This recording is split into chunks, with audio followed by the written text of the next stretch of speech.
Hello, it's the NFL exporter Ty Goodman, and we're talking the 2013-14 NFL season. We're at the halfway point, so let's take a look at some hot and interesting topics moving around the NFC. The first hot topic that we have is who will win home field advantage. Right now we have Seattle at 8-1, San Francisco and New Orleans both at 6-2. All three teams play exceptionally well at home. I can't say one has more of an advantage than the other. I would probably have to rank it Seattle slightly behind New Orleans, and then San Francisco just due to the how loud the crowd gets, and in the Superdome they really get the points, lighting that scoreboard up in New Orleans. So it'll be interesting to see. All of these teams will play each other. San Francisco has a home game versus Seattle. Seattle has a home game versus New Orleans, and then San Francisco has to go to New Orleans. So the big time, implications there. Those are going to be very important games, and we'll see how it plays out. Obviously, home field advantage is the inside track to a Super Bowl. You have 2 games to win before advancing. So we'll see how it plays out, but it's really hard to say who's going to get the inside edge. I honestly believe the winner of those head-to-head games will claim home field advantage. Next, we're looking at playoff teams from last year who are not on pace to make it this year. You have the Atlanta Falcons at 2-6. The Falcons struggling big time, hit hard by injuries. They lost playmakers on the outside, Julio Jones, as well as Roddy White. Missed about the first whole half of the season injured, which pretty much left them with Tony Gonzalez in the passing game. Harry Douglas is a pretty decent receiver, but obviously not a #1 threat like a Jones or a Roddy White. And then Steven Jackson, who they brought over to provide leadership, tough running, give them some extra edge on the field. Also very good in pass protection and catching out the backfield. Has been hampered by injuries all season. So that pretty much left Jacquizz Rodgers, who has done an adequate job, but it's not what Atlanta was hoping and looking for. The Falcons defense, on the other hand, is not able to sustain and hold up to the pressure that they're constantly being put under because Atlanta's offense is unable to perform.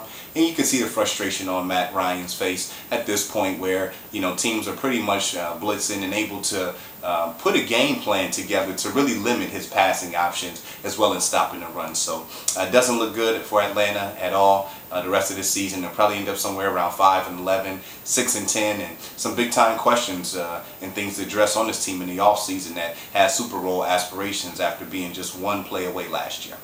Next in line, the Washington Redskins at 3-6.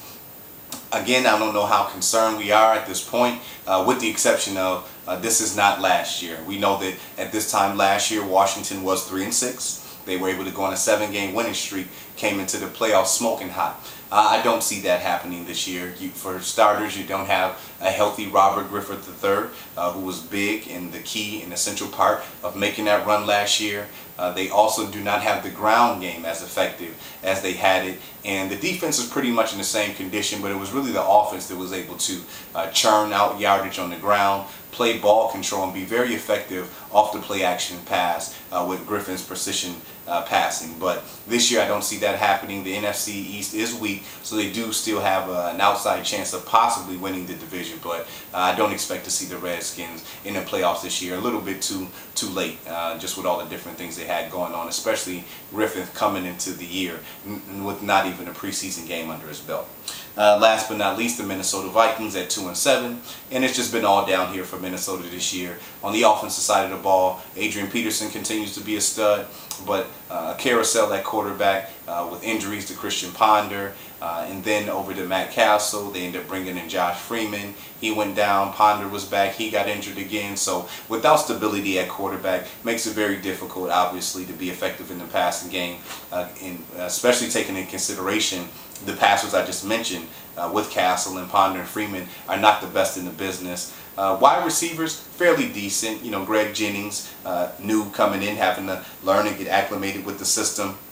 On the other side, Jerome Simpson, a second-year guy who's doing pretty good, but not what you consider a number one wide receiver. They did have Kyle Rudolph, who recently went down to an injury, but his numbers weren't where they would expect to be. And the real problems for Minnesota as well were on the defensive side of the football. Having glaring holes in the linebacking core outside of Chad Greenway, not really able to get a lot of pressure on the quarterback from the defensive end positions, and also in the secondary, a very young group, still learning the ropes here in the NFL and in the division where you have Jay Cutler and Matt Stafford, guys like Brandon Marshall, Calvin Johnson, Aaron Rodgers. Very difficult trying to keep up with these top-notch offenses, so we don't expect to see Minnesota back in the playoffs as well either.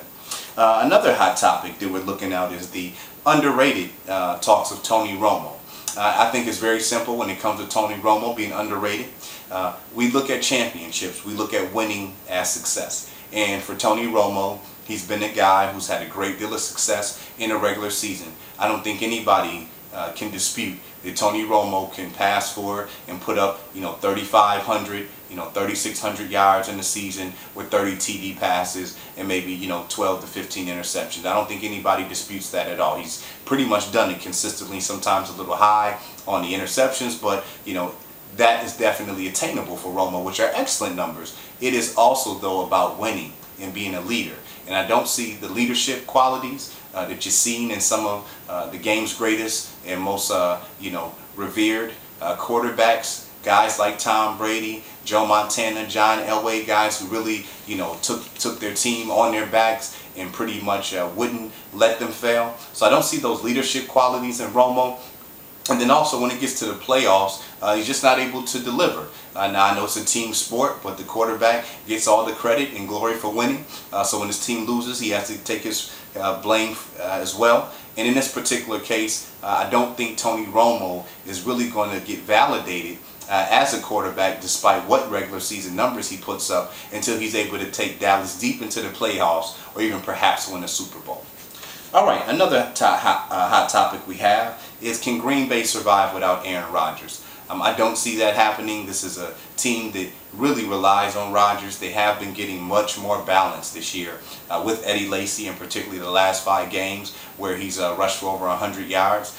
But it is really Rodgers' precision passing, his timing, the way that he can throw fade routes, the way that he can direct his receivers, the rapport. He's been with Jordy Nelson and James Jones for quite some years now, and they really understand each other. So small things like ball placement and, again, back shoulder catches, things of that nature. I don't see the backup quarterbacks having that same cohesiveness with the receivers. And if teams start to stack up on Eddie Lacy and the running game becomes limited, it's going to be very difficult for Green Bay to move the ball through the air with the quarterbacks that they have. On the defensive side of the ball, they are pretty solid, but again, now they're going to be faced with being on the field a whole lot more than what they're accustomed to because Rodgers isn't there.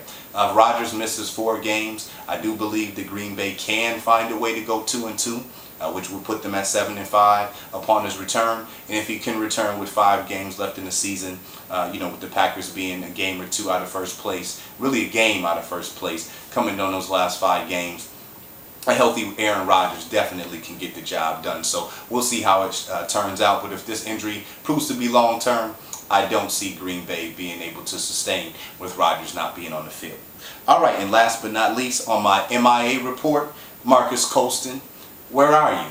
This is a guy who used to be one of Drew Brees' favorite targets. Great size, great hands, great route running. I know he's been hampered by a bit of a knee injury, but 20, 30 yards, not producing is just not acceptable. Where are you? Steve Smith of the Carolina Panthers. Where are you?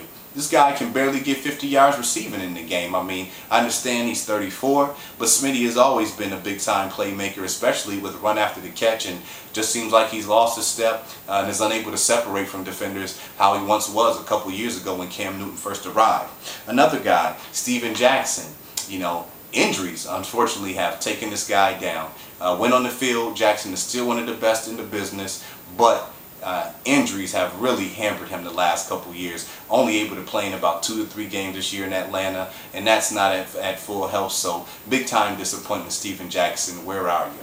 Another guy we're looking at before he went down with the season.